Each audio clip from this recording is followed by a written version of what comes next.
Hey everyone, how is it going? So today we are looking at the fried liver attack. This was requested by Bite Size Bible, so this one is for you, mate. As always, if there's anything that you want me to cover, ping it down in the comments and I'll try and do it. Got a little bit of a backlog at the moment, so if you have requested something, don't worry, I am going to try and do it. But let's just jump right in. Now, the fried liver is a super aggressive opening by white. There are loads of lines and variations, which I'm not going to be able to cover all of them. But we'll go through some of the main ones that you're more than likely going to see. So you start with the standard kind of Italian game, which is e4, e5. You get your horses out, and then you get your bishop, and you just plonk it right here on the c4. And black comes out with the two knights defense, getting their other horsey out. And this is where we start the fried liver. So get your little horsey and jump it up here to the g5. And you can see we have horsey and bishop both ganging up together on this f7 pawn here. And black does need to be careful. There's a right way to play it and there's a wrong way to play it. So we'll start with having a little look at what black does if they make the wrong move. Now, in lower level play, something that you're going to see quite often is black not realise this and just try to kick you out by doing something like h6. And you can just see by that analysis bar how far it's shot up. Because all we're going to do, pair these two guys together, go after that f7 pawn and get this absolutely hideous fork going. All black can do is to move their queen out of the way. And we just get ourselves a free rook. And from this point, to be honest, white's essentially just won the game. Black's in for an absolutely hideous time. Alternatively, at kind of lower levels, you may see them just push this pawn forward, and it plays out pretty much the same. We go for that fork, they move the queen out the way, you grab yourself that nice tasty rook there, and normally they'll just keep developing as normal if they don't resign. So they'll come out with the bishop, and you can either push forward that pawn, just to block them out the way, make them move back, or alternatively, you could, come down, do the bishop, and just try and do the exchange. I prefer just pushing the pawn. While it's good to do the exchange, especially when you're up in material, it's always great to exchange. I just quite like just having this bishop out developed, just because it's in a relatively lethal position, and it just allows you just to kind of bring your horsey back later on if you want to. Another thing you may see black do is for them to come down and capture this pawn. And there is definitely a right way to play this and a wrong way to play this. Wrong way to play it is to see this nice little horsey here and think, oh, I'm just going to come back and I'm going to capture you. And look at that analysis bar there, just whap whap. And the reason it's done that is because he's going to push forward this pawn to the d5, get you in this absolutely hideous fork. And we can either move our bishop out the way and he captures, or we can capture and he'll push forward with his queen, putting the pressure on there. And either way, black's in a much better position. The loads more developed, we have pretty much nothing out, and we're in for a bit of a bad time. Now, another wrong move, which seems like it would be very natural, is to come up and go for that fork. And when you get so used to doing the same thing over and over again, and you've got it in your head that, oh, fried liver, I'm going to be going for this fork, it's going to be super tempting to go for it. But all they're going to do is come out with a queen, pop it on the h4, and looking at bringing down their queen and getting the checkmate here. All you can do is get your queen, bring it up just to defend this pawn, and they will come down with their horsey, popping on loads of pressure onto your queen. And you can see we're not in a very comfortable position. All you can really do is push forward the pawn and just go for the queen exchange here. Once they've done that, they can then jump their horsey out of the way, looking at getting this fork on the go. I mean, we can always jump in and grab their rook, but they'll come down and do the same. So they'll get the check, we move out the way, they grab our rook. And while analysis bar says it's pretty even, it's not the most comfortable position. I mean, look at it. We have doubled pawns there. We've got a bit of a lonely pawn there, lonely pawn there. Our bishop's currently blocked in. We're not very well developed.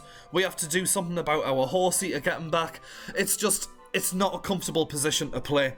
Best thing to do in this position is to get your bishop and pop him straight in check. Make him move his king out of the way and lose his castle and opportunities here. And from here, there's a couple of ways that it can play out. Now, you might be tempted to capture, and you can see the analysis bars just jumped right down, because he's just going to take your bishop back.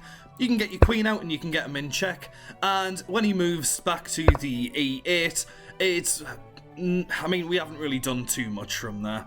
It's an alright position. Black's lost his castle and opportunities, but there's not really too much going on. I mean, if they decide to come back to here, you can see we've essentially just gone and won the game. Just get your horsey, bring it up to here, looking at getting checkmate in here. He's not going to capture, because if he does, all you do is move your queen across to the d5, and there we are, we have a checkmate. So really what he's going to do is get his queen and bring it here to the f6. But again, you can just come across to here, pop him in check, and not much you can do really, apart from try and block it with his queen. We come across and capture his queen. Happy days, and we can just scoot off out of the way from there. What I would recommend doing instead is just pushing forward your pawn to the d4, opening up your bishop a little bit and just getting a nice bit of protection on your horsey. And I mean, if he does blunder and then decide to take it, all you're going to do is just capture, and then there we are, we've got ourselves a free queen. More than likely what he's going to do is to push forward this h6 pawn, just to try and kick your horsey out the way, and we can jump across and capture his horse.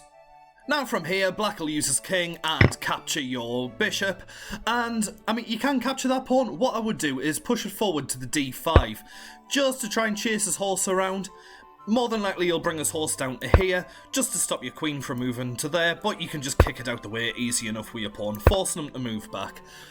To be honest, I wouldn't quite move your queen across just yet. While it's tempting to get the check, he's just going to move his king out the way, and he's pretty safe there. Obviously, we're in a bit better position, we're a lot more developed, and we've got really good movement for our pieces. But first, what I would do is something like this, getting the pawn and pushing it forward to the f4. Might look a bit of a weird move, but I mean, if he captures, that's absolutely fine, because we can just castle off, and we have this rook on a lovely open file, and from here we have plenty of choices. We can capture that pawn with our bishop, and then, you know, look at capturing later on, getting a discovered attack, possibly getting the queen. We've got good movement for our queen, for getting them in checks and stuff like that.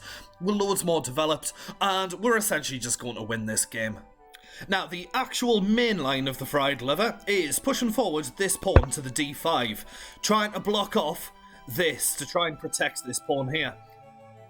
All we're going to do, capture with our pawn, and he will come across and he will take back with his horsey. And this is where we still come across and we go after that f7 pawn.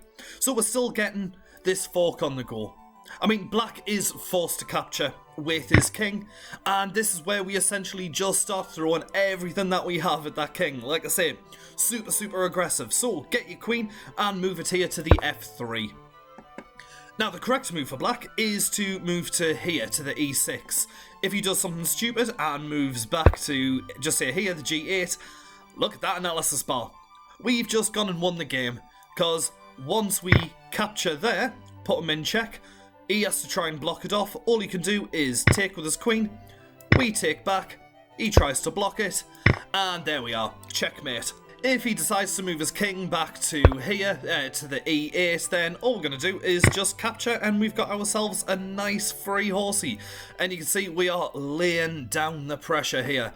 Realistically, all they can do is just trying to stop that with the queen, but we can just take their other horsey. I mean, he can't capture, because if he does, then we're just going to get this. He's forced to then move out the way, either way, and then we get ourselves a rook. So realistically, best move for Black is going to be moving here to the e6.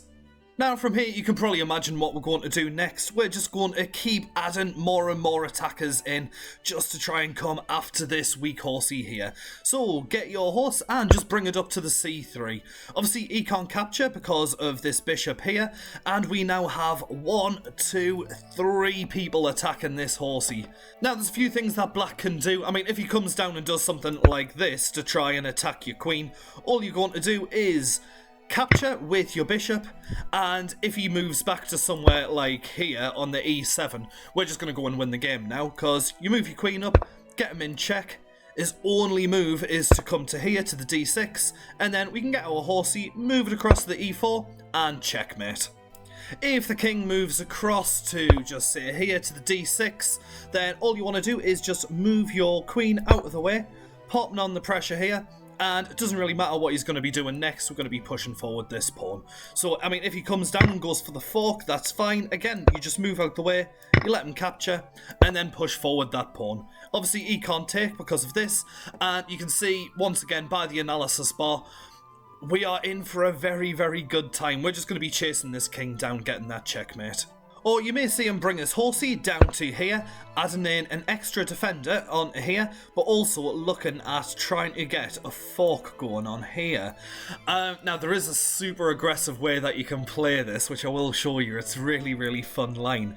What you do, push forward the pawn to the a3, and analysis bar really doesn't like it, but it actually plays out quite well. So we're allowing him to get this fork on the go, and all we're going to do is to just move our king out the way, let him take this rook, and all we're going to do now is to just start launching our counter-attack. So, come up with your horsey and capture his. And what we're looking at doing is being able to move it out of the way and getting this discovered attack. And king will essentially be forced to move out of the way. And if you move somewhere like here to the d6, all we're going to do, just get your pawn and push it forward to the d4, just opening up this bishop. I mean, we don't have to worry about this horsey, it's kind of out of the way, it's not really doing too much, and like I say, he's essentially lost a defender, he's kind of stuck down here for the time being, so we're opening up this bishop just to allow more attack on the go. And I mean, if he does capture, then all we have to do is get our bishop and bring it up to the f4, and we have so much attack going on here. And again, king has a few moves from here, but you can see just how developed we are, and we're just going to be chasing this king around until we get the checkmate. Now, one more thing that you may see is them coming across with their bishop.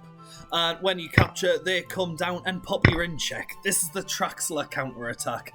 And I'm not going to go into any detail on this because I've already done an entire video covering it. I'll put a little card thing at the top there if you want to have a little look. So, that is the fried liver attack. Like I say, there are loads of lines and variations when it comes to it. There's some of the main ones that you're going to see there, and some cool little traps as well, just to keep a little eye out for. As always, if there's anything you want to see, pop it in the comment section and I'll try and cover it. I do have a little bit of a backlog, so I will try to cover all of them as soon as I can. If you like this kind of thing, by all means subscribe, it really helps the channel grow. But yeah, you guys go off, have some fun and play some chess. I'll catch you guys later.